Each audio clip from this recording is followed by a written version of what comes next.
Hello there. Welcome to the 93rd episode of Split Focus, a film and TV podcast. My name is Simon Eady, and alongside me, I have my co-host and my brother from another Morbius, Adrian Pinter.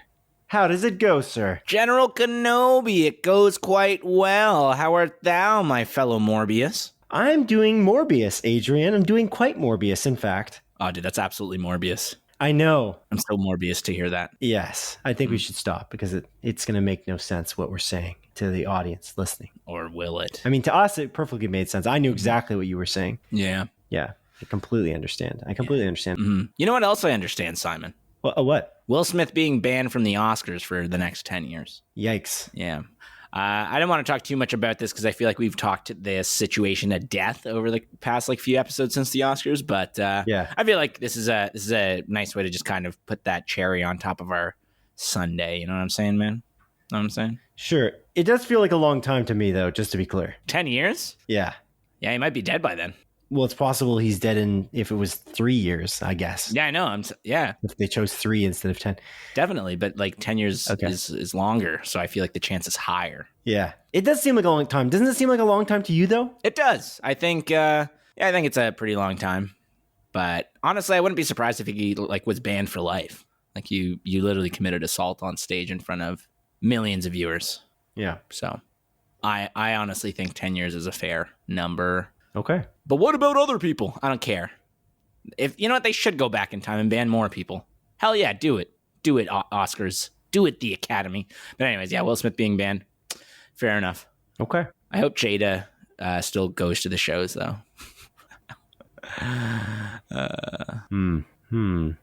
Adrian? Yeah? You know what I know that you love? What do you know that I love Morbius? You love... Sorry, did you end that with Morbius again? Yeah. Okay. Sorry, I forgot we stopped that bit. I apologize. Yeah, I'm just making sure. You gotta make it clear to the audience. If you hide your words behind Morbius, I feel like they're not gonna understand what we're saying, and that's very important. I agree. But regardless, I know that you love Jurassic Park, and I know that you love dinosaurs. I know you love giant monsters eating people. Yeah, dude, it's arguably some of my favorite things. Yeah, I would agree with that because it is you, and you just said it, and I'm describing your love for things. So you are, yeah. That makes sense that I would agree with that. Anyways, my point is Jurassic World Dominion is coming out soon. It's coming out in June? Yeah, June 10th is what I'm saying. Yeah, if anyone would know, it would be you. But Colin Trevorrow, the director of said movie, also the director of Jurassic World 1, or the new kind of soft reboot series that started in 2015? That seems right, yeah. Maybe 15. I don't know. Regardless, he specifically talked about the new movie a little bit, and he specifically said that the new Giga... Is it called the Giga? Yeah, that's right? The Giga... I think it's called the Gigantosaurus. Yes, the Gigantosaurus. The new kind of hybrid dinosaur that they're introducing into this new episode of the series. He's claiming that it's like the Joker of Jurassic Park dinosaurs, which is such an interesting... I'm the Joker, baby! Yeah, it says that. Yeah. It can talk, actually. Oh my God. And it's like... I live in a society. No, we live in a society. We live in a society. That's a terrible impression. I don't have a good impression of Jared Leto's Joker. Anyway. You mean Joaquin Phoenix's? Was that from Joaquin Phoenix initially? It was, wasn't it? Yeah. Sorry. Yeah, it's just because he does that in the Justice League movie as well. Does he? Jared Leto. Yeah, Jared Leto does it in that scene, that Zack Snyder's Justice League. Oh, I don't remember. I'm pretty sure. That seems right. Anyway, whatever. So... this is an interesting thing. I don't really understand how this dinosaur is going to be like the Joker. Is he going to be put in makeup? Well, let me give you the quote. Let me give you the quote. Sorry, I got cut off. I got cut off by silliness, as we normally do on Split Focus, a film and TV podcast. So here is the quote. Give it to me. He said, quote, "I wanted something that felt like the Joker. It just wants to watch the world burn." He was specifically describing the personality of Giga. Or of Gigantosaurus. I feel like it's Giga. I think it's probably Giga, but like when you call it Gigantosaurus. I think it only makes sense if it's Giga. You think so? That's a dumb name. Oh my God, it's the Giga. And that's why it's a GIF. That's why it's a GIF? That's why it's a GIF, not a GIF. It's a GIF. No. We're not doing this debate. It's obviously a GIF. It isn't. You know what? I don't even care.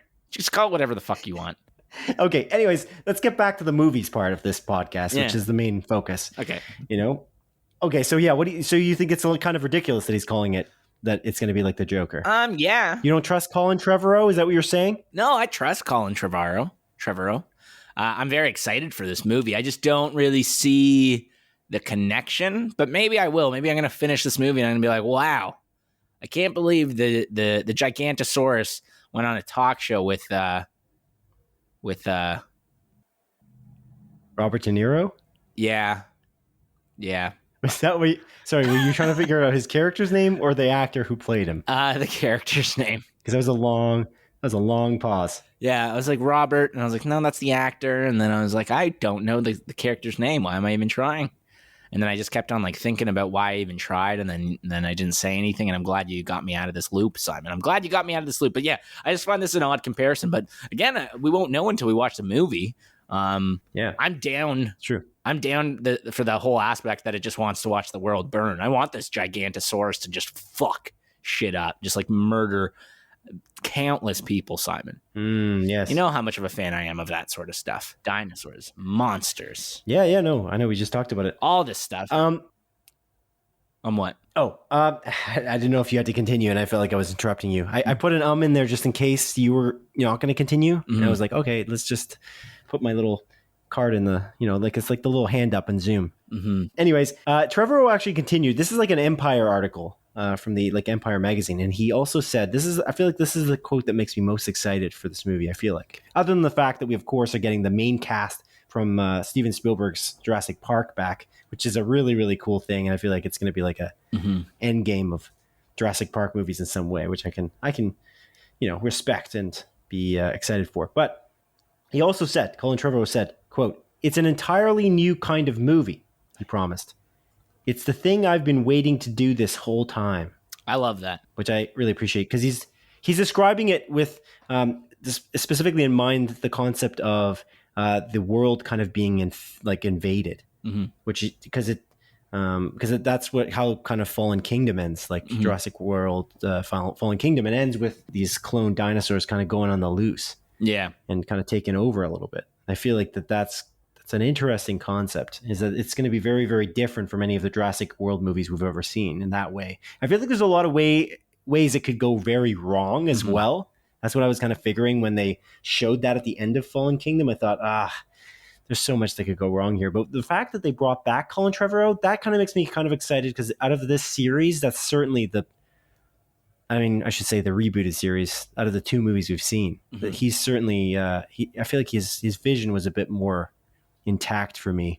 Yeah. I feel like it was, I don't know, Fallen Kingdom was very conflicted in terms of its tone in some way. I really like that movie, but yeah, I do agree with you. Like it feels a little bit more disjointed, because it feels like three separate movies kind of put into one. Yeah. Like 3 episodes of like a TV show almost put into one movie, which I like a mini series. I really felt a bit rushed. Yeah. For me. I really liked it still, but yeah, I don't know. Again, it's funny that you say that. Like this could go very wrong, because you know what else went very wrong that had a similar sort of like director coming in and out, Simon?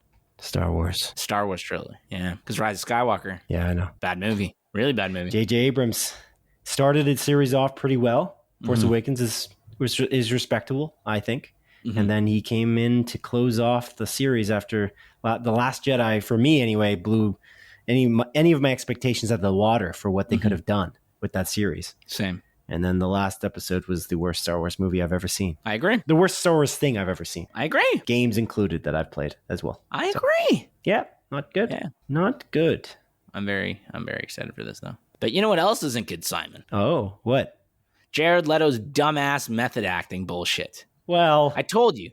We reviewed Morbius last week, which I did not like, and I guess we'll get into that, because Ken he didn't write into us last week, and I'm curious to see if he wrote in this week to rebuttal what I said, but I even said, I was like, I guarantee you Jared Leto was some fucking dickhead on set and he pretended to be like ill and walking with those stupid walking sticks and stuff like that. And over the past week, news things have come out that he literally was doing that on set, and that his God fucking damn it, I hate this guy. He was literally doing it. Ellie, can you stop right now? You're chewing on the bone really loud, baby. You're super cute, but you're chewing on it loud. For context, Ellie is Adrian's dog. It is a golden retriever that Great Pyrenees mix with Great Pyrenees in its bloodline, and is quite cute. She's adorable. But so like Jared Leto was walking around on set pretending to be like all ill, like the freak he is. And his bathroom breaks were taking so long, but he refused to not method act to go to the bathroom. So they came to like an agreement that he would sit down on a wheelchair and have someone wheel him to the bathroom so he can go. And the audacity of this fucking guy. My God. God, this guy sucks. He sucks, Simon. I don't know, man. I did really think that I feel like him and Matt Smith are the highlights of the movie. I feel like he did commit, and you can tell in his performance. I feel like he does believe that he is Dr. Michael Morbius. You know what I'm saying? I don't know. I feel like that part's okay. And the director, Daniel Espinosa, he kind of respected the fact that he had this method. I don't know if he respected it at the time, but he said in an interview, he's like, oh, every actor has their kind of their certain way of doing things, and I respect that. That's kind of what he was saying in a nutshell. So I don't know. I feel like people on set didn't hate it, but it is kind of ridiculous that he had to speed it up. They're like, you know what? Just stop. We're gonna buy you a wheelchair. Just take this to the bathroom, please. I don't know.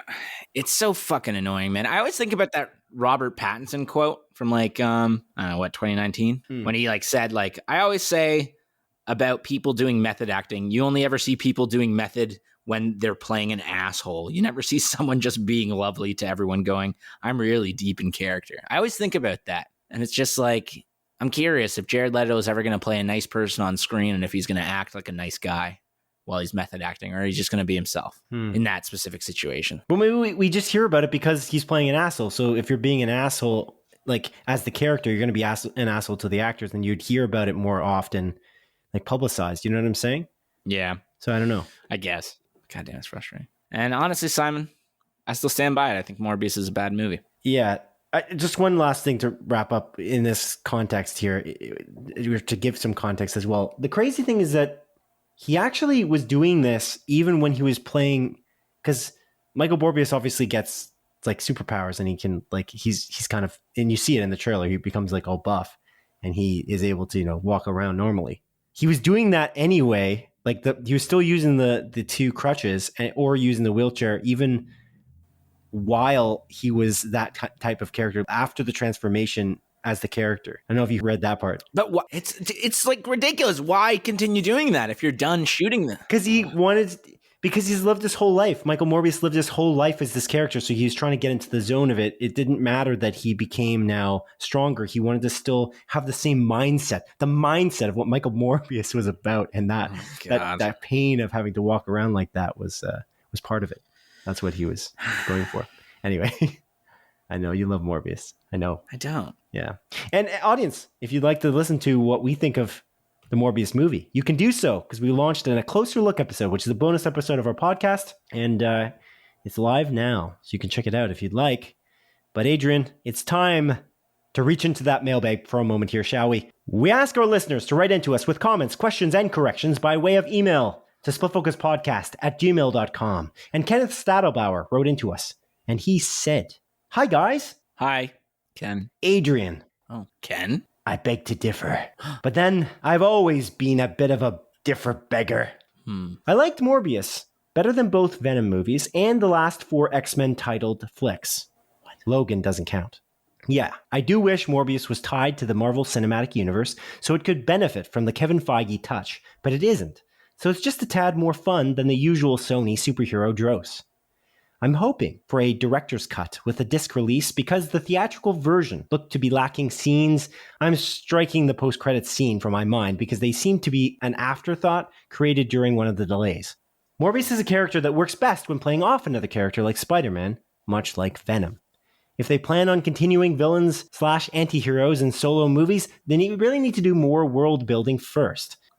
Email obviously by Kenneth, which he signed here with a quote as well. And the quote is, "In the 1970s, vampires were pretty boring. The scariest vampire was Count Chocula. One bite of Count Chocula and you were cursed with type 2 diabetes." A quote by Craig Ferguson. And that was a spot-on impression, by the way. That was. Craig? Is that you? Oh, it is. Oh my God. It isn't, Adrian. It's me, Simon. Oh, what? Yeah. Dude, I could have sworn Craig Ferguson was on the other line. Man, I know I've said this before, but I just love Craig Ferguson. His comedy and his like that late night show. So good. I really wish he would start a podcast. I feel like he's heard that 1,005 times. I know he's listening to this podcast. You should send him a letter. I don't need to. I just told him because he resides in New Zealand. I don't know if you know that. And our biggest audience is actually in New Zealand. So I'm sure he just heard that just now as I told him. I hope so. We're the second biggest podcast in New Zealand, actually. You know what? He might have been confused when I just read that quote because he might have thought, oh, was I on this podcast? How is that? How did that sound exactly like me? How did I get here? Yeah. That's what he said. How did I get here, man? Exactly. Adrian, what did you think of Kenneth's, we were right, obviously. We thought that he loved Morbius. Mm-hmm. Last episode, we talked about how it would have been nice if he wrote in because he would have given the opposite perspective of what we thought of Morbius. I kind of was in the middle, but I also thought it was not very good. And you thought it was awful. And honestly, one of the worst movies you've ever watched.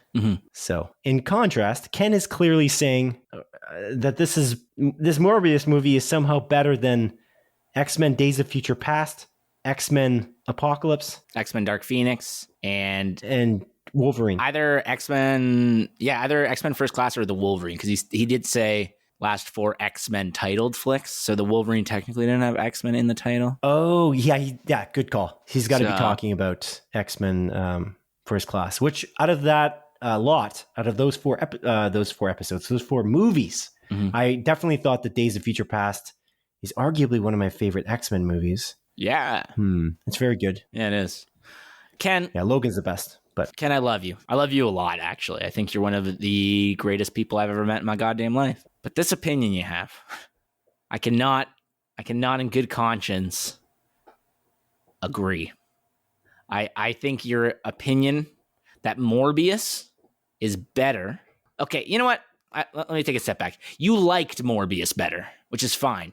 You know what? You can like Morbius better than the Venom movies and those X-Men movies. But I'm glad that you didn't say that Morbius was better than those last 4 X-Men movies. I can understand Dark Phoenix. I can understand X-Men Apocalypse. I don't think those movies are great. But X-Men Days of Future Past? Are you serious, man? That's such a good movie, like Simon said. It's arguably the best X-Men movie if we're not including Logan. And I really love X-Men First Class as well. Although it is like a little bit generic in hindsight, but I still really like it. I think it's a good cast. It's introducing like the young versions of all these characters, introducing Michael Fassbender, James McAvoy. I really love that movie. But yeah, I mean, again, you're entitled to your opinion, man. But goddamn, I think you should rethink that opinion. Honestly, I just can't wrap my head around it. I can't fathom how you would like Morbius more than X-Men Days of Future Past. Honestly, it's just confusing to me. And I also disagree that it's more fun than the usual Sony superhero draws. I think Morbius was one of the least fun of the Sony movies. I think both Venom movies are more fun. And I also think those Amazing Spider-Man movies are more fun. But again, you're entitled to your opinion, man. I disagree with it. And in terms of them releasing a director's cut with added scenes, I definitely don't care to watch a director's cut of this movie. I won't. But it is interesting because they did actually cut out quite a bit of the movie, and it's kind of noticeable. But most notably, man, I don't know if you I realized this after the fact. You know Tyrese Gibson, who plays one of the police officers in the movie, right, Simon? Yes. So there was promotional material that he has like a metal arm, like a cyborg arm. What? Yeah, there's like posters and stuff where he has legitimately like a cyborg arm in the movie. And he even talks about it being like, oh yeah, my character has like a cyborg arm, but they cut out that entire plot line from the series. So that's odd. Yeah, in hindsight, there's like one scene in particular where there's like a police interrogation. It makes a little bit more sense why they aren't like a little bit more like shocked at what they see in front of them, like those two police officers, because it's an incomplete movie. They removed some of those scenes that may explain it a little bit more. But yeah, it's one of those things where, yeah, I think even Tyrese Gibson posted it on his Instagram, like a picture of him standing, and he has like a metallic like cyborg arm. So maybe that was a different movie. Are you sure it was related to Morbius? Yeah, because it was him promoting Morbius. Huh, that's pretty weird. But yeah, he literally posted that promotional stuff on his Instagram, where he literally had like that cyborg arm. Yeah, that's interesting. Yeah, I don't know, man. This is just we kind of said this during a closer look, but it's kind of like a generic the movie in a way, like generic the Marvel movie. It just they're not being imaginative enough. Like there are references, like little Easter eggs to maybe other movies that's pretty neat, and I know that Ken liked that because he told me that in person at work, which is great. But I just find that they're just not imaginative, as you said, and they're not striking outside the Marvel Cinematic formula while not really doing anything new with it at all. Like they just kind of are not being imaginative again. It feels like this is the reason why Scorsese and Denis Villeneuve and Francis Ford Coppola, they don't like Marvel movies because they would see something like this potentially and think this is how they all are potentially. Not that, we need to hold their hands. I mean, just watch another superhero movie. I mean, watch Logan, Francis Ford Coppola. You know what I'm saying? Like, what are you doing?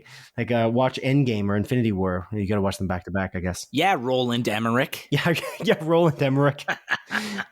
A man who makes only blockbusters that are typically less than 70% on Rotten Tomatoes. Yeah, I don't know. I just find that this is the issue. It's generic the movie, and I feel like it gives superhero movies a bad name. And I don't think it's an awful movie. Like, I don't think it's as bad as you definitely do, Adrian. But I don't know. I just don't think that it's doing anything inventive in any capacity. And I don't know. I know I've commended Jared Leto for his performance a couple times, and he does a good job. But I feel like Tom Hardy is far more interesting to watch in Venom. Oh, definitely. Like the way that he handles the accent and the way he has the banter with Venom, even though it's kind of sometimes a little bit obtuse in terms of the humor that's used.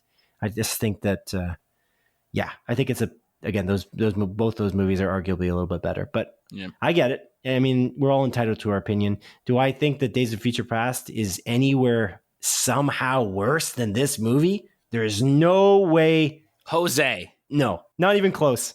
I don't, again, you can look at reviews all you want on Rotten Tomatoes, and it's not even close, but that's not what I'm talking about. Like, this is genuinely, Days of Future Past is genuinely a better movie. I feel like, I don't know. Again, everyone's entitled to opinion, of course. Yeah. But yeah. I'd make the argument that Days of Future Past is better than probably most of the Marvel movies, like the MCU movies, honestly. Potentially. I don't know about most, but there's like 20 something of them. It is very good. That's what's so weird about that XMen universe, is that it's, like, those movies, so inconsistent. They're so inconsistent. It's crazy. I just want to point out something very important. And I know that we have bashed this movie in a couple ways. Now, this is the third episode. We're kind of talking about it in a way because we had our closer look bonus episode. Yeah. But also, if you look on Rotten Tomatoes, I don't know if you've done this recently, at Morbius, do you know what the score is? I think it was at 17 last time I checked it out. It is 17%. But do you know what the audience score is, Adrian? With 2,500 plus verified ratings. Is it 69? No, was you just making a joke because it's 69? Yeah. No, not nice. Not nice, Adrian. It's 70%. Oh my God. I know, so close. So close, but I almost feel like it's a meme, though. What do you mean? It's a meme? That, like, people are liking it for a meme. I don't know if you've, like, seen on Twitter and everything, people being like, oh my God, Morbius, it sold 7 trillion tickets, shit like that. You know what I mean? So you think they're just doing this as a joke? Like, somebody on Reddit has kind of like thought of this idea, and then everyone's just kind of following suit? Yeah, maybe. I don't know, but I just thought that was interesting that we don't love it. Critics don't love it, but there are fans that must love it, I'd imagine. Even if they were doing this for a meme, I'd imagine that I feel like there are some people that do actually like it, and they did rate it a 5 or whatever. Because I was looking through the reviews, like the user reviews, and there's a lot of reviews from people just claiming that the critics are potentially, like, they don't know what they're talking about. Yeah. Like, here's one. It was a good movie. Really enjoyed it. The suspense. You stayed on the edge of your seat wondering what would happen next. It was a nice action-packed movie. I mean, that one could be fake. Yeah. Thought the story was good and Jared Leto did a great job as Morbius, but the filmography could have been better. That's 5 stars somehow. The filmography, okay. Yeah. Filmography. Wait, what does that mean? Yeah, that was my confusion. That word doesn't work here. Interesting. Anyways, yeah, that's Classic Morbius. Adrian, we watched another movie this week together. We saw it in theaters, but we didn't talk outside this podcast. We never said anything to each other to or at or from the theater. But Never have. We did. Never will. We did watch a movie together. Yes. Would you like to share what that movie was? Ooh, Simon. Yeah, I do. Because this movie had the greatest filmography I've ever seen in my life, unlike Morbius. What does that mean in this context? I don't even know what this guy meant in the review. What do you mean? Me neither. I actually don't know. Okay. I was just doing a bit. I think he was talking about cinematography. Yeah, I think so as well. Or she was. I don't know. Or they were. Or they were. I should have said they. You're right. That would have been the better choice. But the movie we watched, Simon Eady, is Everything, Everywhere, All at Once. No, I'm asking you what movie you watched. Don't try to joke around and say you watched all the movies. Don't be stupid. Simon! You freaking silly son of a ghost. A ghost. A ghost.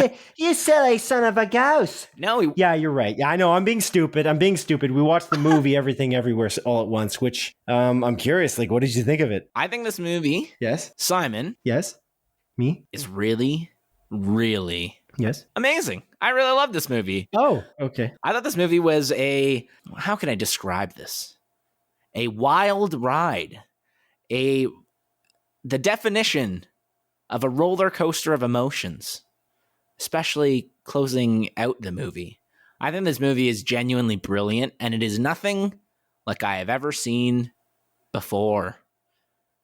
How about you, Simon Eady? What did you think of Everything Everywhere All at Once? Man, yeah, this movie really got me. It's arguably one of the better movies I've ever seen. I agree completely. I don't know. Yeah, I would agree with you. It's nothing quite like I've ever seen before. I feel like there's some shows and movies that I could maybe point to say, hey, I see where there might be something similar there, but it's pretty unique and pretty awesome. Like I saw I drew a parallel to, and you did actually in the theater, you drew a parallel to Rick and Morty. I drew a parallel in my brain to like some elements of The Leftovers in terms of the brilliance of The Leftovers and the wackiness of it in some aspects. I drew a parallel to Cloud Atlas, which is like the Wachowski, the Wachowskis film, which is just very interesting because it kind of goes all over the place in terms of using various characters and various actors in various different roles throughout the film.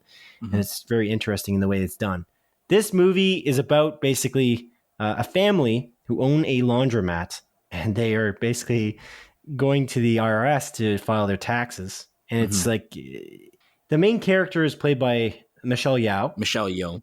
Is it Yo? Oh, is it Yao? I don't know. I thought it was Yo. Oh. I think it's time for a segment of our show. Michelle Yao or Yo? You're probably right. It probably is Yo. But I'll let Google decide. Pronunciation, the hit segment of our show. How do you say her name? Michelle Yeoh. Oh! Yeah, you're right. You did it. Oh! I'm a gosh darn genius. Were you yelling Yo there? Yeah. Or Oh? Oh. Yo! Oh! Yeah, cool. Yeah. Anyways, yes. So Michelle Yeoh plays Evelyn, and she lives in the United States with her daughter and her husband, and they're going to file their taxes for this small business that they're running, and seems a little bit anxiety ridden in some way. Like she's got a very busy life, and she's just they're just trying to stay afloat, which is I feel like people can kind of relate to that. And that's like the first 10 minutes of the movie. And then it takes a wacky turn. And you can tell this in the trailer. It's a multiverse movie. Her brain and her mind, whatever, it travels throughout various different universes, multiverses. The multiverse, it takes shape of various versions of Evelyn. She can kind of somehow inhabit those versions, and I don't want to say too much because I don't want to spoil anything, but I'm just going to give you what's in the trailer, and that's she's basically trying to stop the world from ending theoretically, or the universes, the multiverse from ending by inhabiting the various versions of Evelyn throughout history, past and future, I guess, and present.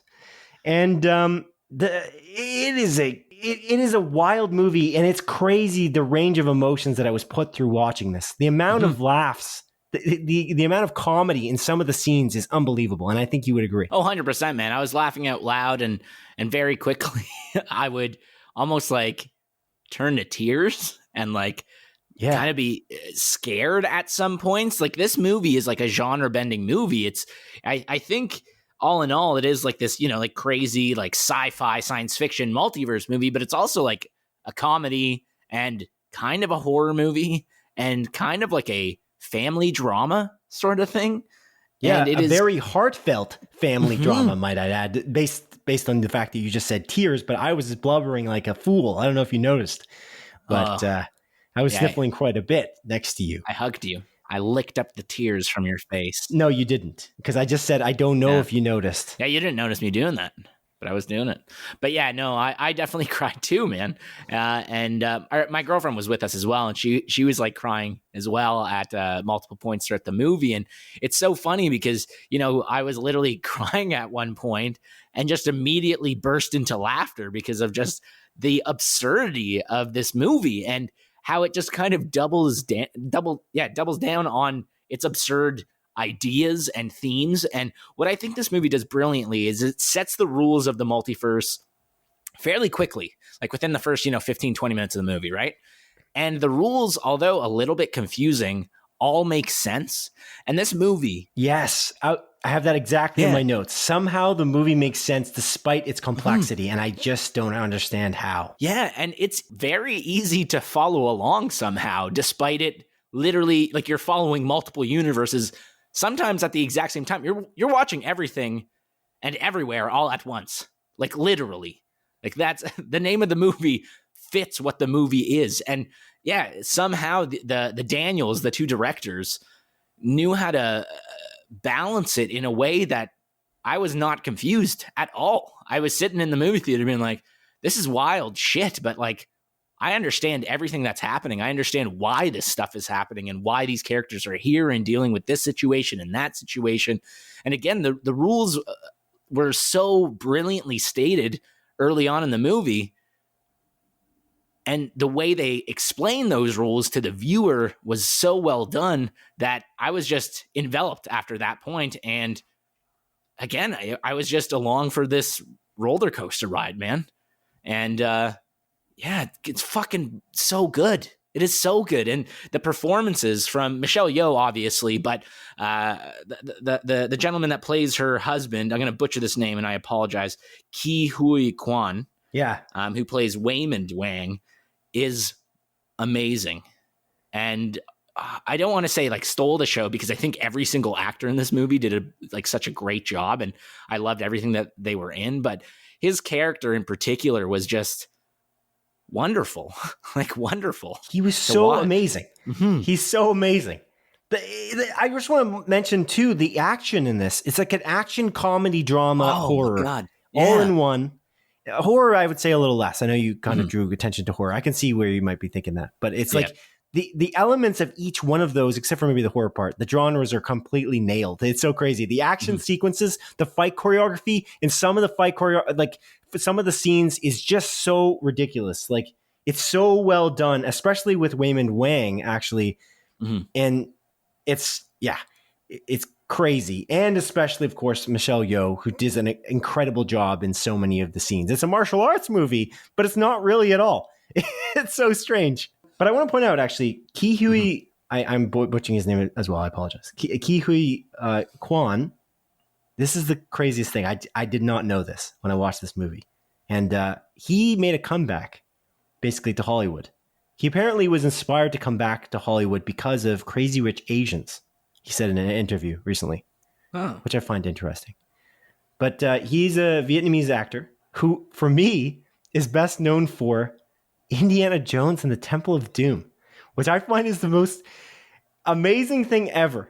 Because I was like, where has this guy been in? Because he's just amazing in this movie. He literally pushed me to tears a couple times. So I'm like, where's this guy from? His performance is absolutely amazing.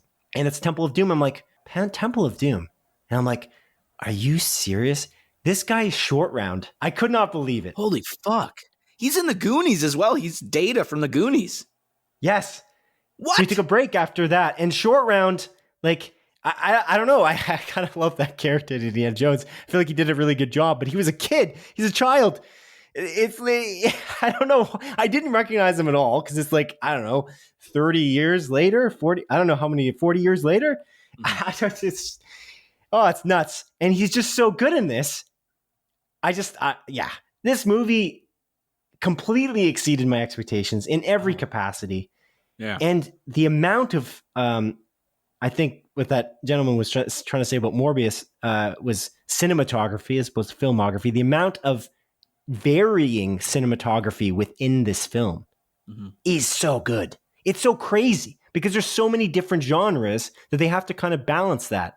There's a moment where they do this like quick montage shot of various scenes. And you know what I'm talking about, but the way they do this, I was just thinking about it, like the amount of effort, the amount of visual effects effort, the amount of practical effects, the amount of shooting on location. I don't know how many different shots they would have had to take to do some of these, but it's remarkable. I feel like this movie must have had a massive budget, but I don't know exactly what it is. It's just so insane that they pulled this off, and they have such a crazy attention to detail. You explained how they obviously explained the rules of entering various universes through the multiverse. And yes, they somehow nailed that. And they didn't really necessarily tell you the rules right away. They slowly give it to you, perhaps through the first half of the film. And they do it in a way that's not too overwhelming. And yet I was overwhelmed in the way that my emotions were affecting me based on the film's narrative and the way that it's just an overload. Yeah. But in the greatest possible way. And again, as you just said, the title is apt for both the way I felt about how much was being hit to my senses. But also, of course, I mean, you'd know if you watched it, but I feel like the way that the plot goes, it perfectly makes sense for that as well. It's just, it's wild. The number of laughs, like laugh out loud moments too. It's just nuts. I think of so many of them, and I want to tell you, audience, and I want to talk to you, Adrian, about them right now, but I can't because I feel like it would spoil the outrageousness of them. It's unbelievable. Yeah, never in a million years. And honestly, I don't think anyone ever could predict what this movie is, where it goes, and the level of absurdity it goes into. Like, it's beyond nuts. And again, I mentioned, or I guess you mentioned that I thought it kind of reminded me of Rick and Morty. And it honestly did in specific ways, most notably like the interdimensional cable episodes, like these little like snippets into different realities and stuff, and how absolutely ridiculous those episodes are with those little snippets. And that's kind of what it reminded me of the most. And again, I think... I'm a fairly big fan of Rick and Morty. I really like it. I hate the fandom, just to clarify. But I think this was one of those movies where I was watching. I was like, honestly, we probably could have like a live action Rick and Morty if they really wanted to. I don't want that to be the case, but like this just goes to show that you can go to these like unbelievable and most ridiculous fucking corners of the universe, and do it successfully, and somehow make these ridiculous things hit on such emotional levels and hit these emotional beats while the story progresses forward. And oh my God, I really love it, man. This is by far my favorite movie that I've seen this year. And I would probably argue it's my favorite movie I saw last year too. And I think so as well. I mean, I might go back further even. Like I am so impressed. I can't believe it. Again, I really, when I saw the trailer initially, I was like, oh, this is going to be good. This looks great. I thought that was my instinct, but I never thought that it would exceed my expectations like this. And it's just, it's one of my favorite movies ever, I think. I don't know. I'm going to let it simmer a little bit longer, before I, commit so heavily to that note. But it's just so amazing. It's so surprising. It's a 97% on Rotten Tomatoes, just for anyone wondering. It also stars Jamie Lee Curtis, who's just awesome in it as well. Oh my God, so good. It's so good. My question as well is like, how did they hire people for this? Like anyone showing, like it's written by Dan Kwan and Daniel Scheinert as well. Like they wrote it, they co-wrote it. Who, by the way, are the Daniels who directed Swiss Army Man, which I feel like these directors and Mm. writers are basically Swiss Army men in the way that they were able to like pull this together cohesively at all. But like the fact that they, the fact that they were able to fund this movie, who signed on for this? Like who read the script and were like, yeah, I want to be in on that. Yeah, crazy people. I think this movie is like the exact definition of how A24 sets itself apart and just picks and chooses like these movies and decides to release them. And that's a distribution partner for this film. But there's other partners who had to fund it too. Like you see them in the beginning of the film. They show you the other producing partners. It's not just A24 that funded it. So you're right. Yeah. There's Agbo, Lee Line Entertainment, IAC Films, and Year of the Rat. I just feel like they all took a risk. Yeah, definitely. I don't know. And who knows, maybe this risk like isn't going to pay off financially. According to Wikipedia, the budget is $25 million, and so far it's made $4.5 million. Now, obviously, this is $5 million. Yeah, this is Wikipedia, so take that with a grain of salt. That just seems so low based on the amount of incredible. I don't know. I just feel like it's so ambitious. Like it's one of the most ambitious movies I've ever watched. I can't believe it. I just can't even believe. And they were able to like get Jamie again. They were able to get Jamie Lee Curtis, and they were able to get like Jenny Slate's in it randomly. Oh yeah, which is interesting. Yeah. Or even Michelle Yeoh. She's pretty great. Like she was just in a Marvel film. Yeah, that's true. She was just in Shang-Chi and the Legend of the Ten Rings. It's like, how did you convince Michelle Yeoh to come do this? It's funny because Stephanie Hsu, I don't know how to pronounce it. I apologize. I think it's Sue. We're really butchering the names here. Stephanie Hsu. She was also in Shang-Chi and the Legend of the Ten Rings. Yeah, she was too. Yeah. Yes. It's just a wild, wacky, epic adventure. Mm-hmm. Oh man, I loved it. I can't recommend this movie enough. Yeah, there's no movie I can see in the foreseeable future that would even live up to this. And the weird thing about this is about traveling through the multiverse. Mm-hmm. And the wacky multiverse movie that's coming up next for us that we're really excited about is Doctor Strange in the Multiverse of Madness. Yeah. And I feel like this is the Multiverse of Madness Doctor Strange movie that I kind of wanted, I guess. Mm-hmm. I don't know. Like, this is just so, oh man. Again, I can't recommend it enough too, obviously. Like, I feel like anyone, if you have the chance to watch it, I wonder if it's not for everyone. I want to talk to somebody who sees this film and says, that was awful. And I feel like there might be quite a few of those people, only because, again, I think I mentioned this many weeks back. My brother and I really like Cloud Atlas, the Wachowskis' pretty crazy epic where it's like time-spanning epic. It's less of a multiverse thing and more so history kind of thing and how, I don't know. It's a very interesting movie overall. We really like it a lot. But when we were sitting in the theater, it confused a lot of people to the point where like halfway through the film, when we were watching it, people would literally walked out. And I remember my brothers telling me, I went to another theater before, but he watched it before we watched it together. He wanted to see it again. So we went to see it again at an AMC theaters. And in our AMC theaters, somebody walked out. I think two people walked out. And in the theater that he was in before, like a couple weeks before, two people walked out of that showing as well. And I found that so interesting. And there was people behind us in the movie theater when we were watching Everything Everywhere All at Once. And they're like, what is going on? I don't know if you remember this. Yeah, I do. But they were like kind of like very confused. And I wondered if people would leave. Mm-hmm. Just because they might not, they just don't want to get it. They don't want to take the time. But I know that we watched this obviously on the Thursday. So it's the day before it even launches. So if those people leave, I feel like, I don't know why did you buy advanced screening tickets? You know what I'm saying? Yeah. Not really advanced screening, but like, you know what I'm saying? Midnight showing type tickets. Yeah, I know what you mean. But yeah, like it's funny because like they did say that, but they were also like laughing incredibly hard throughout the movie too. I think the entire theater was laughing. And as soon as the movie ended, there's the one guy that literally like that was in the back of the theater that was like, what did he say? Didn't he say something like oh my God, or just something really loud and obnoxious as like the credits started rolling. Yeah. And there's these quiet beats in the movie that just like completely shut down sound. The use of sound design as well is very good. Like the use of the music is really good. There's nothing I could possibly complain about. I don't know.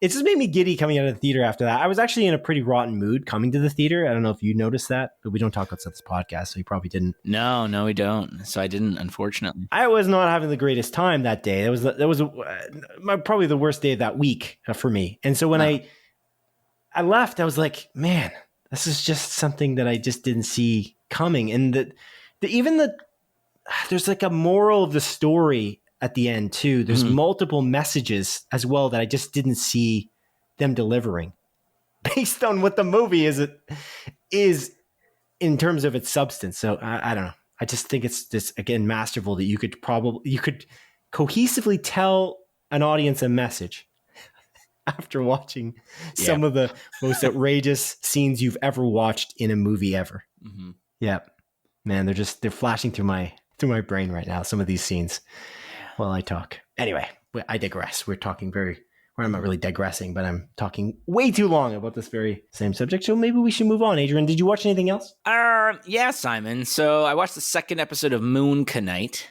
Oh yeah. I'm not going to talk about this too long. I definitely like the second episode more than the first. But again, I'm still more so just like, give me all these goddamn episodes so I can binge them. Yeah. It's just one of those, like, it sucks. I definitely did like the second episode a little bit more, but at the same time, there were specific beats in the second episode that I didn't like as much as the first.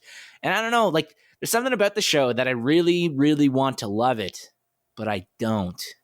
And I don't know. I can't necessarily put my finger on it. Oscar Isaac's performance is brilliant, but I think he is easily the best performer in the show. There's not too many characters that he's playing off of, I guess.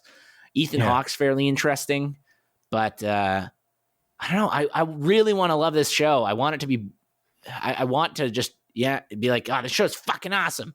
But yeah, there's something about it that's holding me back a little bit.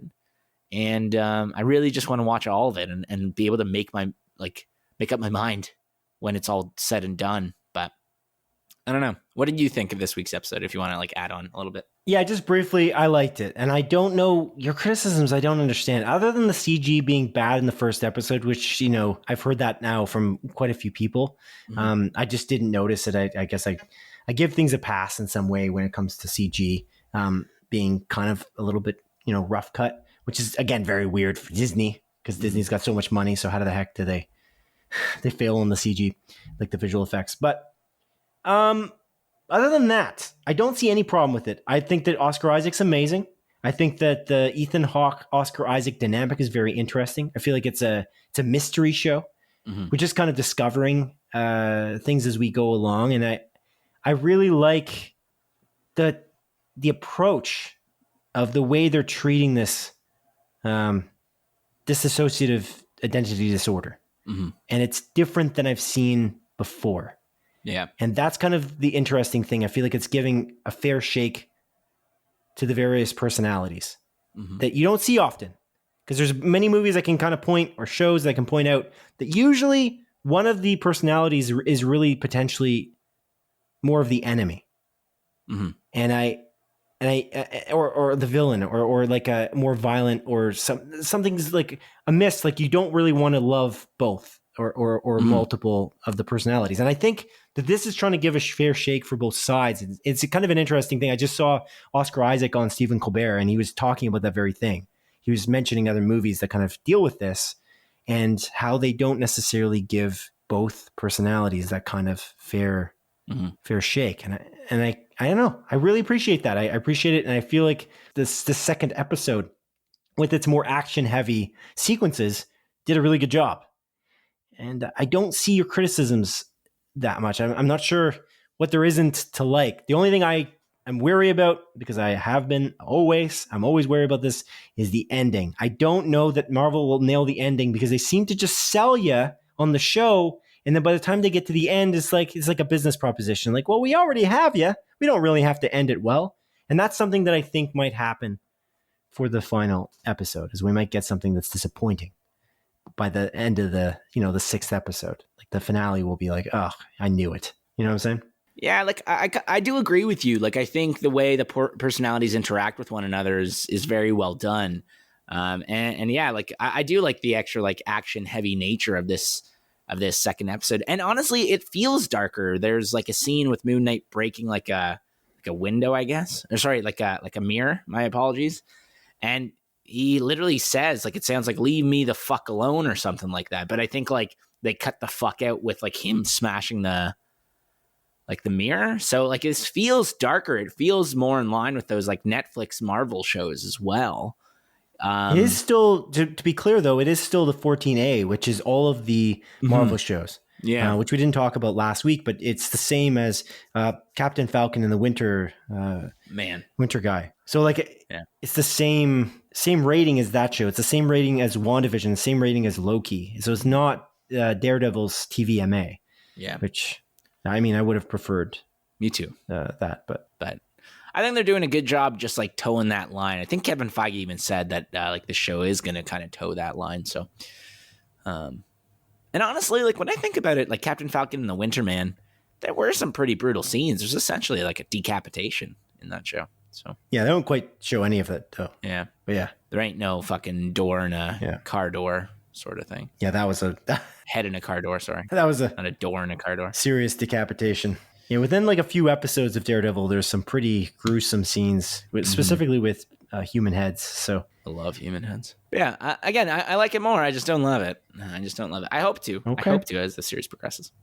But yeah, that's all I've watched this week, man. That's all I watched. Okay. One last thing I've watched before we move on to the news, Adrian. Severance.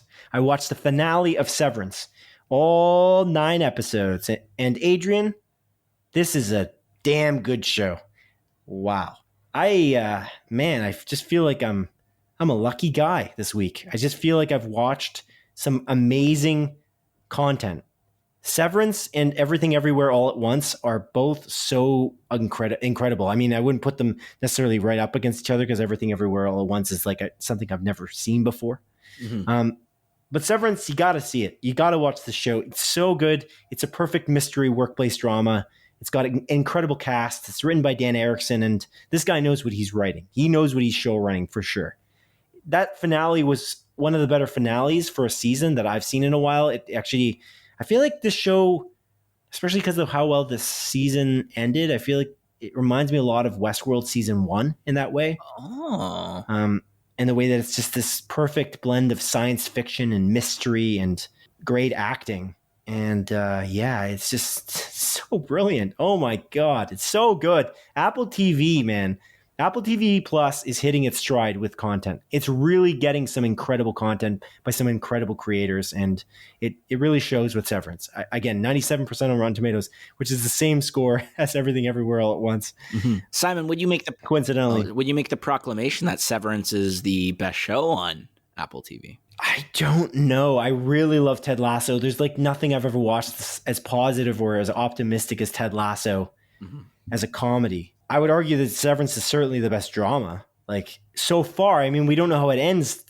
Like this show could go on for many seasons. Theoretically, it's not a limited series. Oh, yeah. That's interesting. But to be fair, like Ted Lasso isn't done either. So like maybe Ted Lasso's going to shit the bed too. Yeah, that's a good point. Yeah. But yeah, like the finale is just, it's the only reason I say that too with this show is that it feels like Ted Lasso could kind of end and I kind of be satisfied in some way. Mm-hmm. But this show is because of it's towing a line, as you alluded to earlier, but a different kind of line. It's towing a line of mystery, and it's like Lost, and that's another show I would relate it to. Lost or The Leftovers. The way that I just think about even how the Lost finale ended for season 1, the idea of the boat and like the hatch. I'm gonna have to take the boy, like that. There's something about the way that season and that episode, that finale, kind of, I feel like it stayed with me because I remember it so distinctly, especially the last moments of that season. And I feel like this last episode is going to probably stay with me for a little while too. It's really good. If for those of you who don't know what it is, of course, it's on Apple TV Plus. It's a show about basically it's a workplace drama. People who go to their workplace, they work at a company called Lumen. They go to work, and when they get to work, they've got a chip in their brain that specifically separates between work and life. So the work-life balance is perfect. As soon as they get to work, they do not remember anything from their regular personal life. And when they leave work, they only remember their personal life and do not remember anything that happened at work. So this obviously is a great setup for a mystery, of course, because you have to wonder as the audience, what is this company trying to hide that they would do this, that they would try to, move this procedure, or are they just really nice? They just want to create the perfect work-life balance. We all go to work and come home and maybe we just feel like we are kind of drained from the day because we remember all of the things that happened at work. Maybe if you're, working in retail, a customer is kind of rude to you, whatever it may be. You maybe had a bad day. You don't take that home with you. So maybe this company is just that altruistic. I guess you'll have to watch this show to find out. But let me tell you, with Christopher Walken, Adam Scott, you got John Turturro, many episodes directed by Ben Stiller. Patricia Arquette, who's just so amazing in her role as, I'm not going to say who, because I don't want to give away anything, honestly. Oh my God. It's so good, Adrian. And if you don't like this show, man, I don't know what you like. That's all I'm going to say. You don't know what I like? Yeah. You led the episode with saying that you knew that I liked Jurassic World. That's what I'm saying. If you don't like this show, I don't know what you like. Whoa. Fair enough. Hopefully I like it. Yeah. Hopefully I like it. Indeed. Rave reviews from me. Apple TV Plus.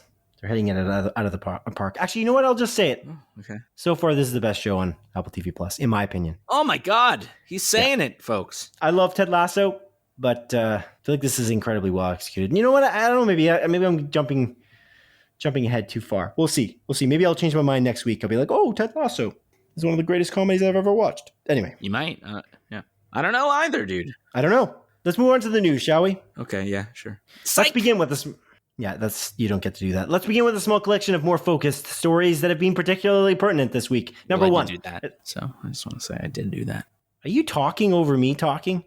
I did do that, Simon. How unprofessional are you? Let's go. You're super unprofessional, okay?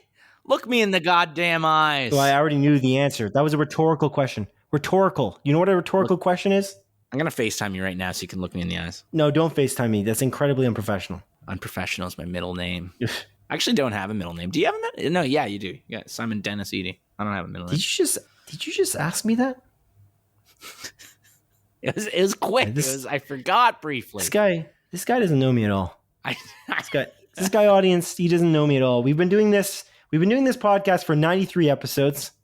I mean, of course, this is the only contact we have to get together now that we started this podcast, but ever. No, we definitely talked outside the podcast before the podcast existed. No, we never have, never will. That doesn't include the past. Yeah, it does, Simon. We don't talk never have, never will is talking into the future. No, never have means past tense. Oh yeah, you're right. Sorry, I'm tired. You're right. Yeah. It's okay, man. It's okay, dude. You had a tough Thursday. You know that we were starting the news and you rudely interrupted me, right? I do now. Yeah. You didn't know that before? Did you? Are you okay, though? Was Thursday rough? You want to talk about it? Oh, my God. I'm going to repeat the beginning of this. Let's begin with a small collection of more focused stories that have been particularly pertinent this week. Number one, as reported on by entertainment website NME, director James Gunn has announced via social media that his upcoming Marvel film, Guardians of the Galaxy Volume 3, has officially broken the record for the most makeup appliances created for a single production. For this film, the makeup and prosthetics are being applied by the company Legacy Effects, who also applied the practical effects for James Gunn's DC movie, The Suicide Squad, and Disney's The Mandalorian Star Wars series on streaming service Disney+. The broken record was previously held by the live-action Jim Carrey starring film How the Grinch Stole Christmas. Adrian, what did you make of this news? Simon Eady, I specifically chose this story because I know our lovely pal Kenneth, he's a huge makeup fan, aficionado. He does it himself, man. He does makeup and prosthetics himself. And he actually sent me this story, funnily enough. He sent me the James Gunn tweet through Facebook, the application. I don't know if you've heard of it. And I was like, oh, man, this is super neat. And I really like this. It's funny because... Oh no, he did The Suicide Squad, not Suicide Squad. But it's funny because what who did company, Suicide Squad? The Legacy Effects did The Suicide Squad. You okay? I had a little bit of a brain stoppage. You ever have one of those? Yeah, but what's the connection with Suicide Squad? Like, why are you bringing that up? Suicide Squad, because I was going to bring up that Suicide Squad won an Oscar, not the Suicide Squad, but the old Suicide Squad won an Oscar for best makeup, and I was like, oh, it's kind of neat because like maybe Guardians of the Galaxy will actually win an Oscar for makeup and prosthetics. But I don't know. Oh, that whole thought process into the bin, mate. It doesn't make sense anymore, Simon. But again, all in all, I just think this is a neat idea. Guardians of the Galaxy Volume 3, breaking a lot of records. You know, James Gunn has said how it's been very emotional filming this whole thing because this is the last Guardians movie with this cast of characters. With all these casts of characters, you know, a lot of things could happen, and it kind of, you know, leaves things up in the air. But I don't know. I really I think this is awesome. I think this is super neat, and I like that they are, you know, going in this more like practical aesthetic sort of thing. Whereas a lot of those, you know, like Guardians of the Galaxy movies are like CGI fests and they do a lot of like CGI for characters and stuff like that. I'm sure they still will in this movie, but I don't know. I quite like this. I think this is cool, man. What do you think? it is cool. And I feel like you just didn't do much research because Suicide Squad was also done by the same studio. Oh, French fry. So it is done by Legacy Effects. Suicide Squad and The Suicide Squad. Oh my God. The makeup was applied for both movies by Legacy Effects, just to be clear. I am so embarrassed right now, Simon. I'm so embarrassed. I apologize. Yeah, you're just, chewing up time with your brain farts, as you call them.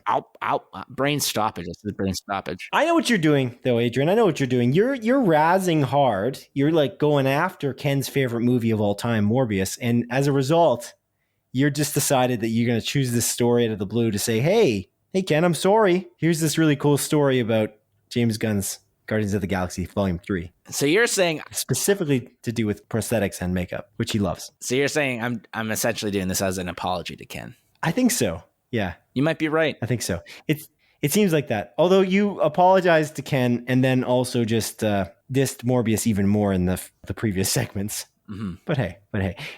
Speaking of makeup and visual effects and things like that, mm-hmm. What about the suits, like the costuming and the design aspects of Moon Knight? Don't you think that the suit looks really cool and there's CG elements there? I know we're not talking about CG, but you hated the CG in episode 1. So I'm wondering if you thought that the suit looked cool and things like that. I think the suit looks really cool, actually. I think that the weird Egyptian dog thing doesn't look particularly great.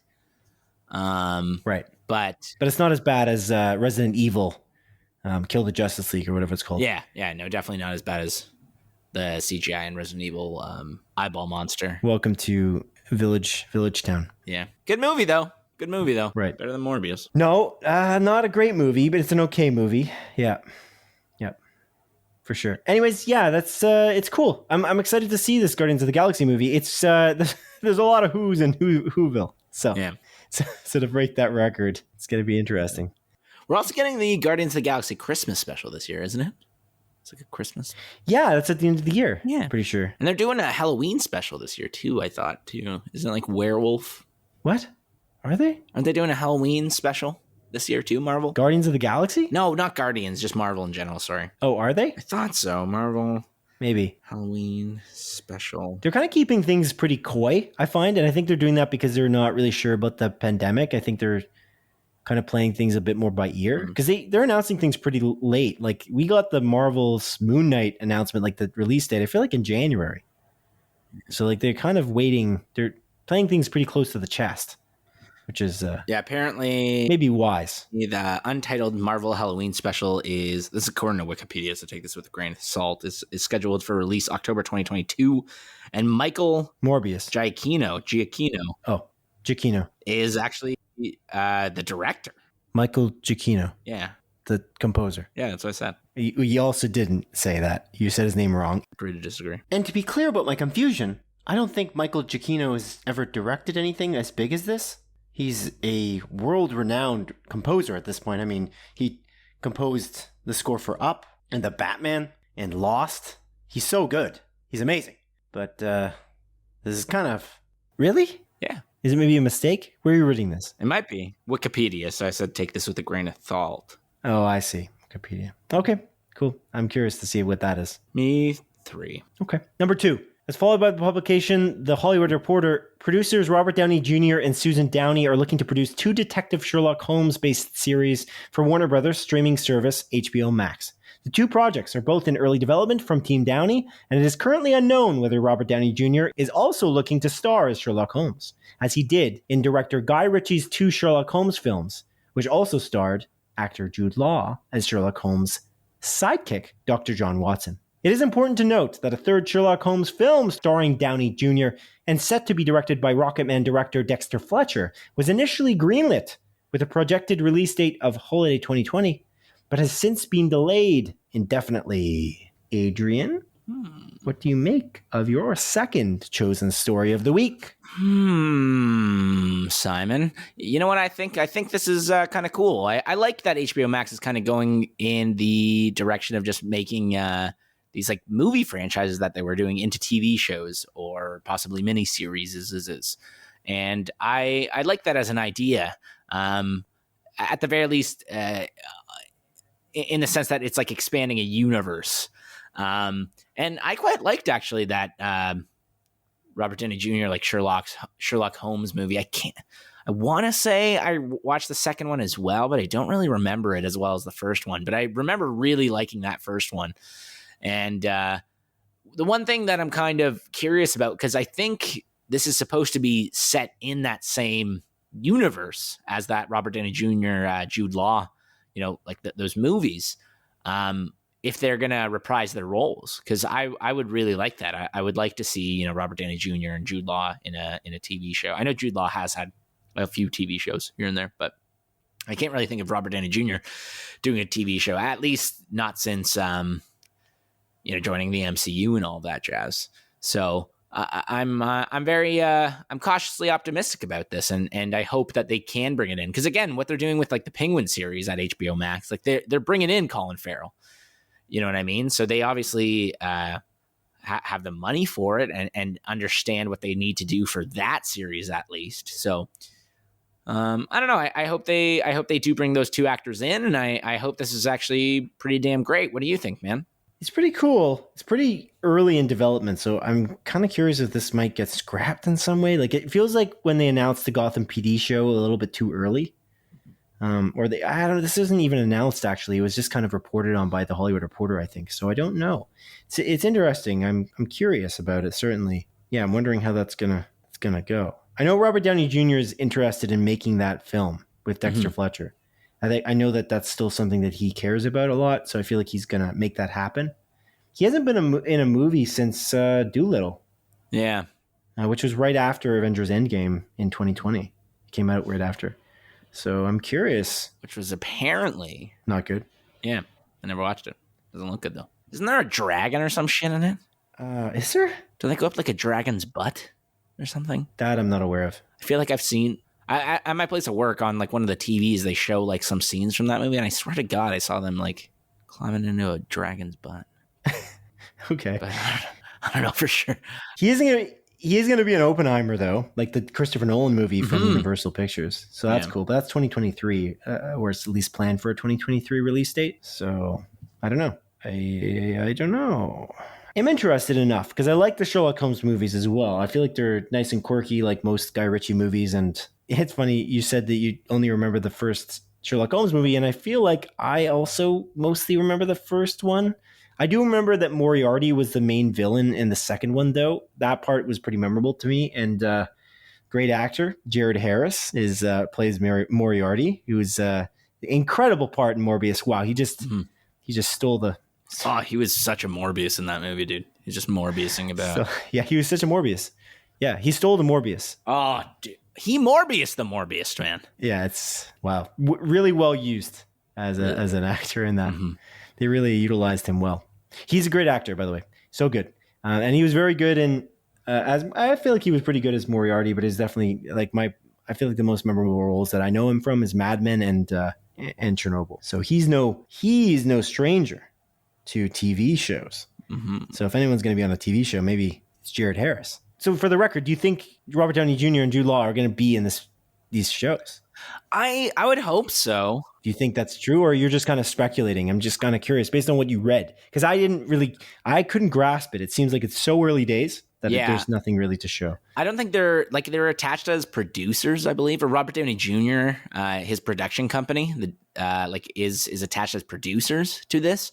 But I don't think there's any like confirmation that they'll both be attached as actors, like Jude Law and Robert Downey Jr. And honestly, when you consider how much money Robert Downey Jr. was making by the end of like the MCU and everything, it'd probably be hard to get him in for like a series.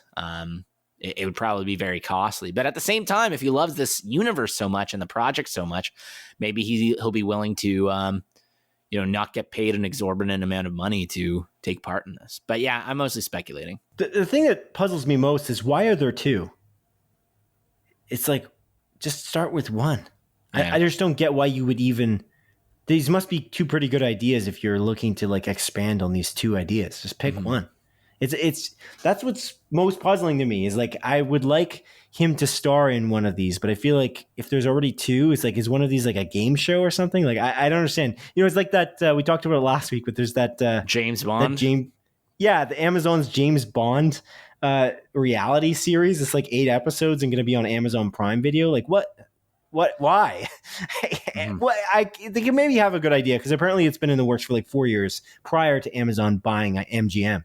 Mm-hmm. But when you think about this too, like with Sherlock Holmes, Sherlock, the series on BBC is incredibly popular with Benedict Cumberbatch. That's like a whole other universe. You also got Netflix, another big streaming service, making another movie like for Enola Holmes. Like that's going to come out probably in 2023. If it's not coming out this year, with Henry Cavill and Millie Bobby Brown from Stranger Things. And so I don't quite understand. I'm kind of curious. I'm just curious, like, why two? It's so strange to me. But they're going hard, and all of these streaming services are going hard. And I feel like, and we're going to see this in the montage, which is that sequence of our show in which we go through some of the quick news items from the week. Like, Apple's going very hard, like with Apple TV Plus originals. And that's kind of why I was alluding to with Severance too. Like, they clearly are caring about quality, and it's starting to show like massively. There's that other show, by the way, Pachinko.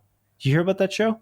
Yeah, I added it to my list. It's that Japanese like drama that's on there as well. There's also like Dr. Brain, which I think is like a Korean drama on Yeah, Pachinko was on my radar specifically because it's Korean, by the way, not Japanese. Oh, it is? Sorry. Yeah, it was on my radar specifically because of Damon Lindelof. He's the writer of The Leftovers and Watchmen, and not Watchmen the comic, but Watchmen the HBO series specifically, and Lost. And he wrote on like Instagram or something like that. He thought this show was absolutely brilliant, and I was like, if he thinks this is absolutely brilliant, I'm gonna probably enjoy it. I feel like, and it's a 98% on Rotten Tomatoes. So I imagine with that kind of combination, we're looking at a really good show again from Apple TV. This is a limited series, I believe, as well. So anyway, I'm kind of interested in that one. And they got that Slow Horses series with Gary Oldman. Anyway, I can go on. I feel like they're just hitting the mark pretty well so far. And I'm kind of excited to see. That's, again, a very big sidetrack. But my point is HBO Max, they have to compete. And they've got a lot of properties that they got their hands into, in terms of having their hands into various pies that really want to build like an incredible streaming service. And they have some of the best content out there right now. Just HBO content is just so good. But I'm just kind of curious, like stop trying to do too many things at once. Like try to do the first Batman series before you decide on 2 others you're going to come out with as an example. Yeah. Just real quick before we inevitably have to make a correction for next week. Pachinko, it is partially Japanese. That's what I thought it was, but it is also like a lot Korean and partially American. Like, I think it's like, I'm looking this up on Wikipedia real quick. It's an American drama television series, apparently, but it takes place in both Korea and Japan. And the languages of the show are Korean, Japanese, and English. So, wow. I knew I wasn't like fully wrong. I was like, are you sure? But we're both wrong and right, Simon, together. I see. I don't think I'm wrong at all, but okay. You might not be. Neither are you, I guess. Yeah. Together, we're both right. You like that? Okay. Yeah. Awesome. You like it? It's so great. All right.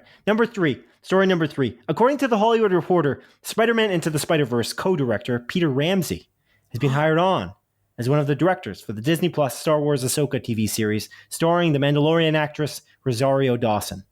The new series, which is centered around the Star Wars Clone Wars character Ahsoka Tano, is set to follow Tano's quest to bring villain Admiral Thrawn to justice. The series will also star Darth Vader actor Hayden Christensen, Black Sails actor Ray Stevenson, and Scott Pilgrim versus the World actor Mary Elizabeth Winstead. Ahsoka is being written and produced by the Mandalorian showrunner Dave Filoni, with the Book of Boba Fett producer Jon Favreau also producing. Production will begin on the new series by the end of April. Adrian, what do you make of this director choice and what we know so far, really, about that Ahsoka series on Disney+? Honestly, Simon, I think this is arguably probably the most promising of the additional series that are coming in the wider Star Wars universe for a couple of reasons. Not only do we have Dave Filoni as the showrunner, continuing his love. Is Dave Filoni the showrunner, or is he just the writer on it? I believe he's the showrunner on this one. Okay, yeah, that's what I thought. Considering he's the guy that created Ahsoka in, the Clone Wars series. So, we have that attachment to it. And then, of course, now they're also bringing in some very high-quality directors with Peter Ramsey, obviously, on his work with Spider-Man Into the Spiderverse, which is a brilliant fucking movie. So good. Which, again, the sequel's out this year. So close. The end of the year, I can't wait. But yeah, this is just one of those like Star Wars shows where I'm fairly confident this is going to be really great. And more and more, I'm just like, I really need to watch like all those Clone Wars episodes. So I don't know.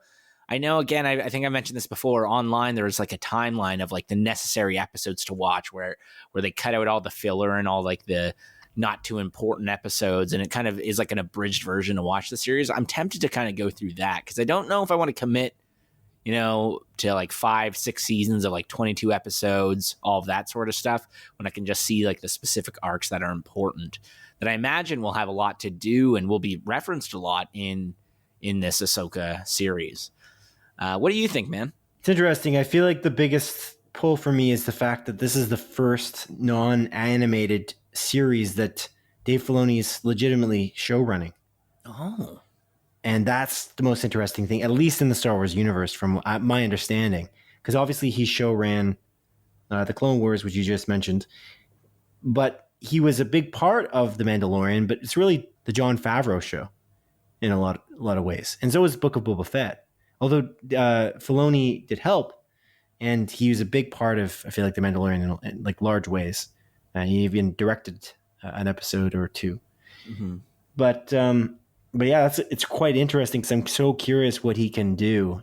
If this could be really successful, again, I really hope that him and Favreau might move into a role as the Kevin Feige-like producers that might be able to oversee the rest of the Star Wars universe. If they're not, maybe personally put their stamp on some of these shows, it would be cool if they could. They're like, I don't know. I feel it would be cool if they had to take a backseat, if they were too busy or whatever, that they could be just called in as like serious consultants to make sure that these shows don't go completely bad direction. Because Dave Filoni just has an eye for Star Wars that I feel like nobody else has. So I don't know. This show may be bad, and then we'll have a good idea of that he maybe can't run a show like this. But I think he's also going to direct some of the episodes as well. That's what I was kind of reading. I don't know if that's true now, because obviously you got Peter Ramsey in there directing a few episodes, but they usually, for the Star Wars series, they've kind of not stuck to one particular director. Like they do actually in the Marvel shows is actually kind of a funny thing. Most of the Marvel shows, they only have a few directors directing all 6 episodes, maybe one director directing 3 episodes, the other directing another 3. They have usually kind of a couple directors or 3 directors. In the case of Moon Knight, Moorhead and Benson are the directors for that second episode, whereas I can't remember the first gentleman's name because I hadn't seen anything that he'd made before, but he is directing. It's Diab. I think it's Mohammed Diab, if I recall correctly. Mohammed Diab? It's Mohammed Diab. Yeah, that's what I said. All right, whatever.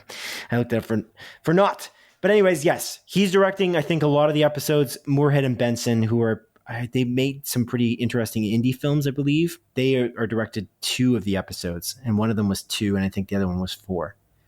So I find that interesting that the Star Wars series typically tend to use multiple directors. Usually each director just directs one episode potentially, but yeah, we'll see how that goes. We will. We'll see if this news is that substantial that Peter Ramsey has been hired on to direct. Because is he directing one or is he directing 8? All 6? We don't even know how many episodes there are. Is there 8 episodes? I don't know.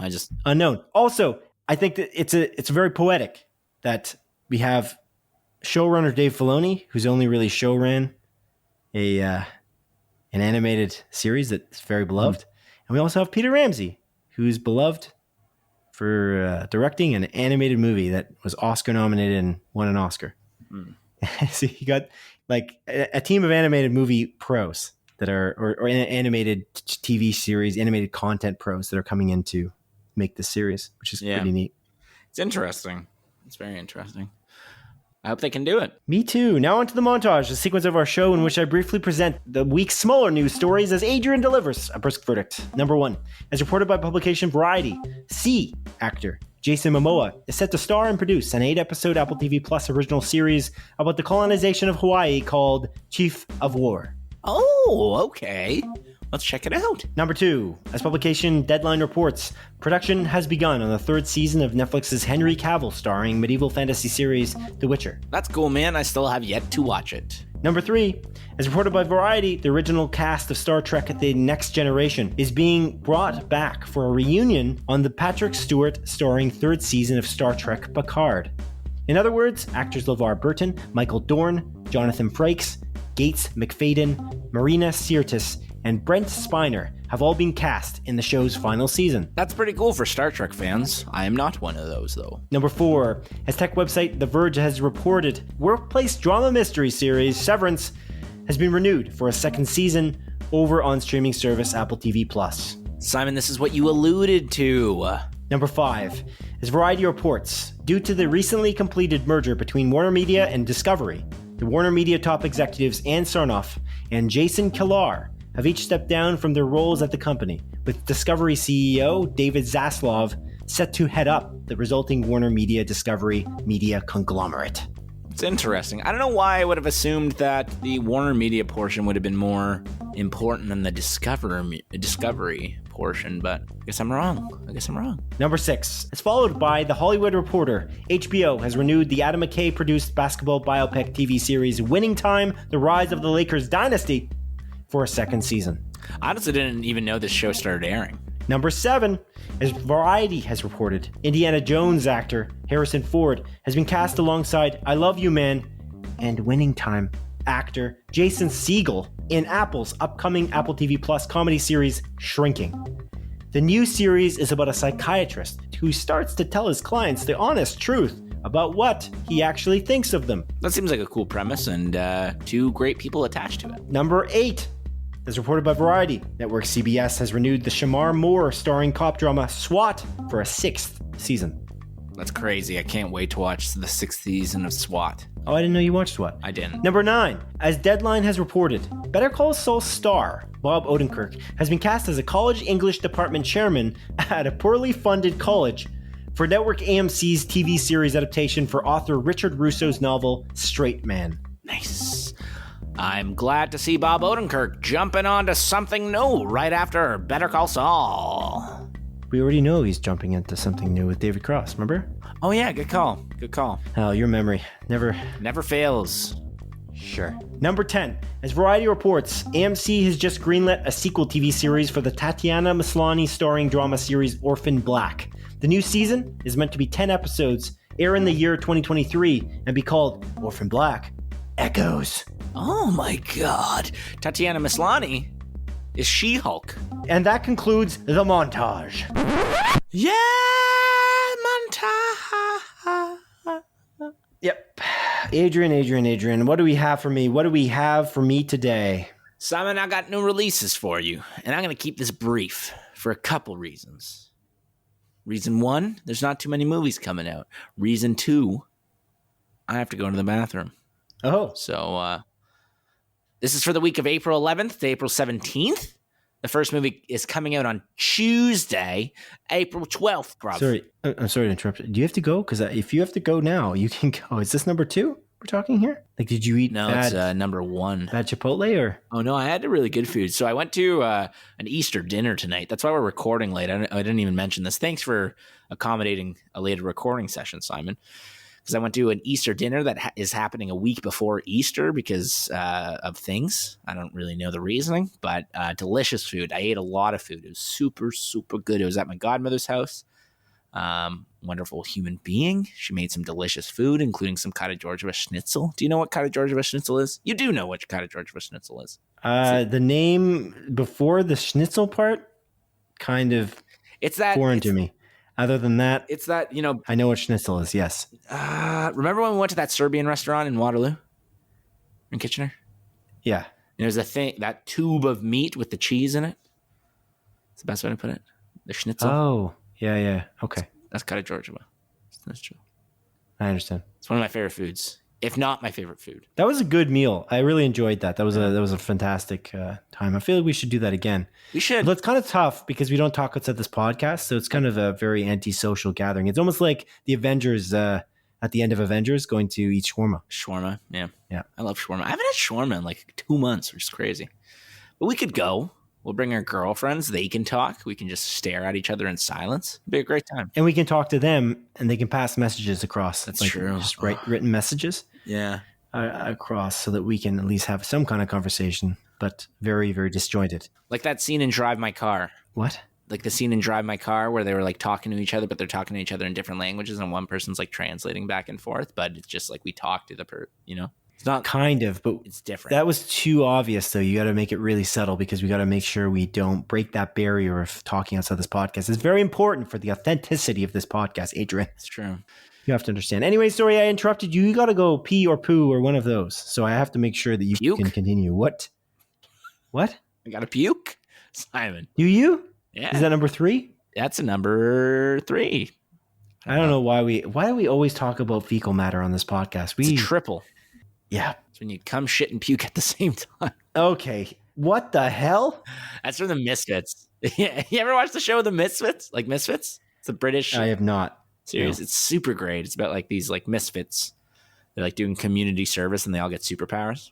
And it's really, really funny. You know what I love about our podcast? What? I feel like whenever you say, especially you, because you say it the most, whenever you're like, I'm going to get through this really quick, it just gets derailed right after that. Oh. We're gonna get through this real quick. Okay. And then he talks about coming and shitting and puking all at once. Yeah, it's called a triple. That'd be the really bad version of that movie we just watched. Mm-hmm. Yeah. Anyway. Holy mustard. Anyways. This is for the week of April 11th to April 17th. The first movie that's coming out is coming out on Tuesday, April the 12th. It's called Father of Flies. This is confirmed by the most reliable source on the internet, m.the-numbers.com, and the Apple TV app. This is a video-on-demand movie. And, Simon, when a young boy's father brings in his new girlfriend into their home after forcing out his mother, the young boy starts seeing some weird shit. I was really struggling with that write-up, like when I was writing it. So the young boy, there's a kid, his dad, right? His dad brings in his girlfriend into the house after kicking out the young boy's mother, which was his wife. And after bringing in this new girlfriend, the young boy starts seeing some odd things. Like, yes, this boy is Haley Joel Osment. And yes, he sees dead people. Yeah, I've heard this before. Good movie. Not Father of... I mean, it might be. But the movie we're referring to, Sixth Sense. It's a good movie. Yeah. Anyways, the next movies that are coming out on Wednesday, April the 13th. And the first one is a movie called The Taming of the Shrew. It's a Netflix original Polish romantic comedy. Now, isn't The Taming of the Shrew a play? Isn't that a Shakespeare play? Yeah, it is. Yes. Oh. It is indeed. Okay.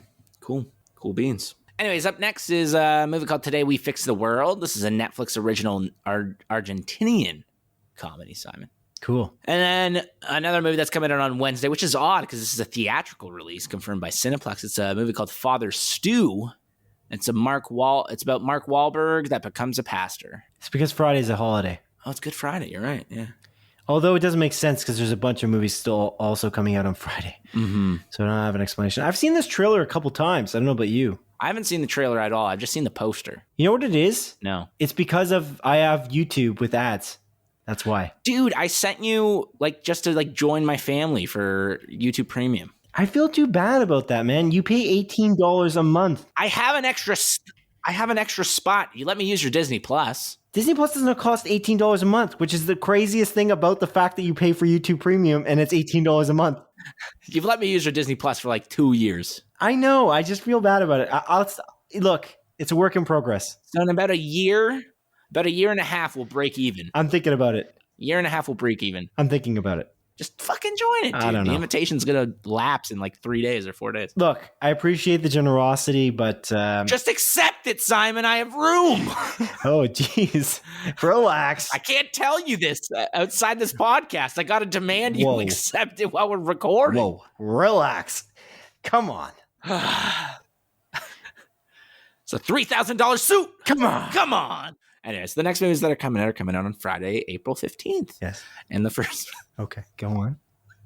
And the first movie is a movie called Choose or Die. Yes. It's a Netflix original horror movie about a video game that you got to choose specific things or you die. And when you choose those things, they happen in real life. Jumanji. Yeah. It stars Asa Butterfield from Sex Education. Oh, what a great name. Yeah. Butterfield.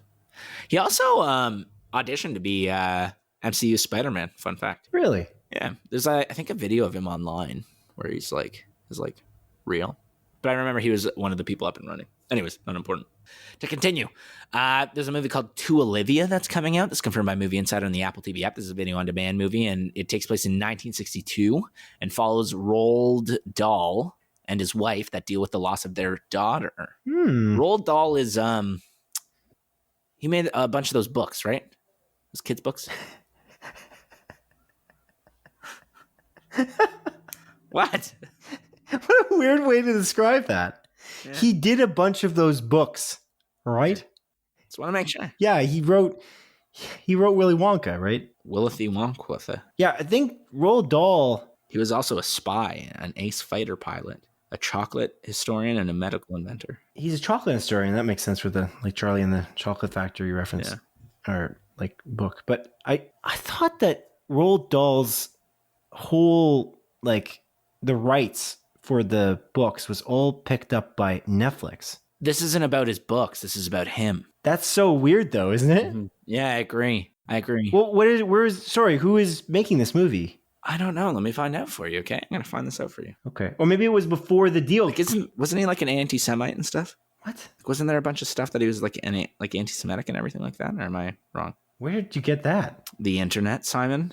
Obviously. You're just going to say that without any substantiated evidence whatsoever? I was questioning it. It was a question mark after my statement. But you said you were going to complete the segment soon, early. Obviously, we have to look that up if you say that. You think we're just going to let that? Oh, he's an anti-Semite. Now, I guess we'll move on. So this movie, To Olivia, is based on an Unquiet Life by Stephen Michael Shearer. And the production companies are Align, Atticus Pictures, and Goldcrest Features. Now I'm going to do Roald Dahl anti-Semite into Google. Semite. Time.com. Roald Dahl inside his anti-Semitism and complicated legacy. Okay. So I knew this. NPR. Okay. Oh, actually, NPR. Roald Dahl's family apologizes for anti-Semitic comments. For his anti-Semitic comment. Okay, so I'm not crazy. Okay. Jeez. I love how you just test things on the podcast that you don't know, though. I was curious. I thought maybe you knew. That's such a controversial statement, though. If it wasn't true, we wouldn't be able to move on. We would have to look that up. Yeah. Doesn't Jared Leto have a cult?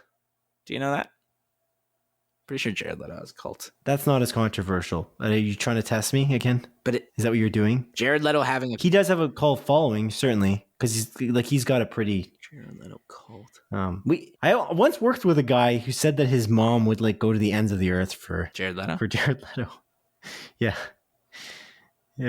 He would always tell me about it. I was like, oh wow, that's wild. He was a guy who used to live in the States, and she was just a massive fan. Yeah, apparently Jared Leto has a cult. Are you going to elaborate on that? Because you just said that moments ago. I'm looking it up. So, from Twitter, Jared Leto's island cult is simply not discussed enough. This is just a random dude posting it on Twitter, though, so I don't know if that counts. Distractify. I don't know. None of these sites are too... He runs the cult himself, or is a cult following of people that kind of worship him? No, he runs the cult along with... I don't know if it's him or 30 Seconds to Mars. Anyways, doesn't matter. Let's continue. Jared Leto may or may not run a cult. What? What the hell, man? What's going into you? Oh, we're going to speed this part up. I gotta pee, dude. Takes another 3 hours. I gotta pee. Anyways, Room 203 is up next. It's confirmed by the most reliable source on the internet, m.the-numbers.com, and the Apple TV app. This is a video-on-demand movie. It's about Kim and Izzy, who move into an apartment that's haunted. Ooh. Yeah. And then the last movie that's coming out on Friday is Fantastic Beasts, and Mr. Dumbledore has so many secrets in his closet. This is coming to theaters. It stars a guy who attacked a man playing darts and choked the woman, and slammed her down on the ground. It stars a guy who may or may not be in an HBO Max series about Sherlock Holmes. Yeah. Yeah. Jude Law? Yeah. Mads Mikkelsen, I saw a review of this new movie, and it looks like people are loving Mads Mikkelsen in it. He's amazing. Like, they're saying that How do you not like him? he's like, they should have cast him all along or whatever. Like, I feel like he's always good in everything. I feel like there's I do not remember a performance in which I was like, this guy didn't own it. You know what I mean? Every performance he does, he just owns I feel like he steals the screen a little bit, for sure. Fair enough. You don't agree? No, I agree completely, actually. I started thinking, what doesn't he steal the screen on? Oh. And I couldn't think of anything. I thought you were thinking about having to go to the bathroom and weren't listening to me. I mean, I do. Anyways, the last movie that's coming out is it's coming out on Saturday, April 16th, Simon. It's The Man of God. This is a Netflix original Nollywood movie, Simon. Do you know what Nollywood is? No. Well, Simon, are you ready? Yeah. It's a spelling mistake. It's a Nigerian film industry. That's what the Nollywood industry is. Is that actually real? Because I was going to say Nigeria. Yeah, it is. And I don't believe you. I should have said it. Oh, I'm so stupid. Yeah, you are. You dumb idiot. No, I'm just kidding. You're all right. Sorry, you didn't make that up. That's a real thing. No, that's a real thing. Google it. Oh, okay. Yeah. All right. Damn. I failed in my prediction of what that was. Hey, man. It's okay. Everybody makes mistakes. Everybody has his days. Everybody fails, including me. Believe it or not, man. Including me. Even I fail sometimes. Oh, yeah. No, I believe that. That's for sure. That I don't have to stretch too far to think about. Yeah. Jesus Christ, bro. Not to be so mean about it.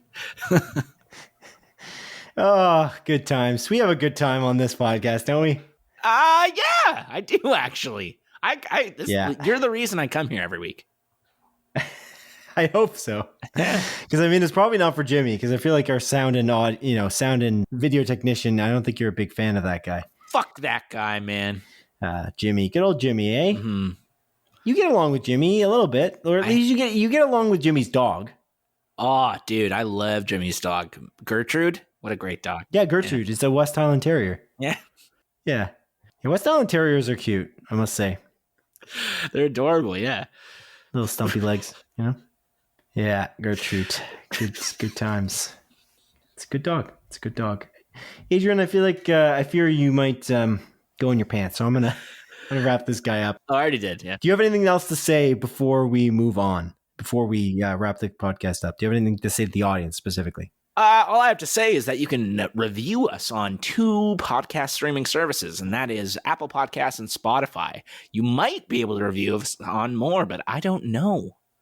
I actually don't know. I think those are the only 2 you can. So if you have the time and you want to, I would very much appreciate it. I assume Simon would. I don't know. I can't read his mind, but he might. And you can also write into us on splitfocuspodcast@gmail.com. We will literally read your letter. Anything you write, literally anything. Whatever you want, I'll read it. Me personally, through Simon. Wow. Simon will read it, actually. Yeah, but you'll respond. Simon reads the racist stuff. I read everything else. What? Hmm? Racist? Mm-hmm. I'm not reading anything that's racist. That's fair. Yeah. I was literally telling you that you shouldn't. I was very confused why you thought that was a good idea. But anyway, it's not important. But There was never any racist stuff that I ever read. What are you talking about? that you were going to read. No, there was nothing that... Plus, I read every email. I literally read them all. Every single one? No, the ones that exist. All emails ever sent. You've read them all. You are not talking like a man who has to go pee. I must say. It's because I already peed. You are prolonging this to an extreme level here. And I'm just going to say to you, Adrian, I don't appreciate it. You can also subscribe to us, listeners. You can subscribe to us on any of these podcast streaming services. And I'd appreciate it very much. I don't know about Adrian because he's some kind of weirdo. Me? But yeah, you. Who else? Thank you for listening to the 93rd episode of Split Focus, a film and TV podcast. My name is Simon Eady, and this is Adrian Pinter, signing off. It is I, Adrian Pinter, and although I have to pee, you know who doesn't? Batman from Batman v Superman, which is a good movie. Great movie, even. I love that movie. And nor do any of the zombies in the also amazing movie, Resident Evil, the Welcome to Resident Evil movie. Yeah, they just pee right away. Whenever they need to pee, they just do it. Yeah, it's just, they don't have a bladder. Or they do, but it's decomposing. Yeah, they just pee instantly. Yeah, when you die, you poop yourself right away, don't you? And pee yourself? Do you pee yourself as well? I imagine you pee yourself if you poop yourself. Because every time you poop, you gotta pee. But every time you pee, you don't have to poop. What? Goodbye. Take care, goodbye.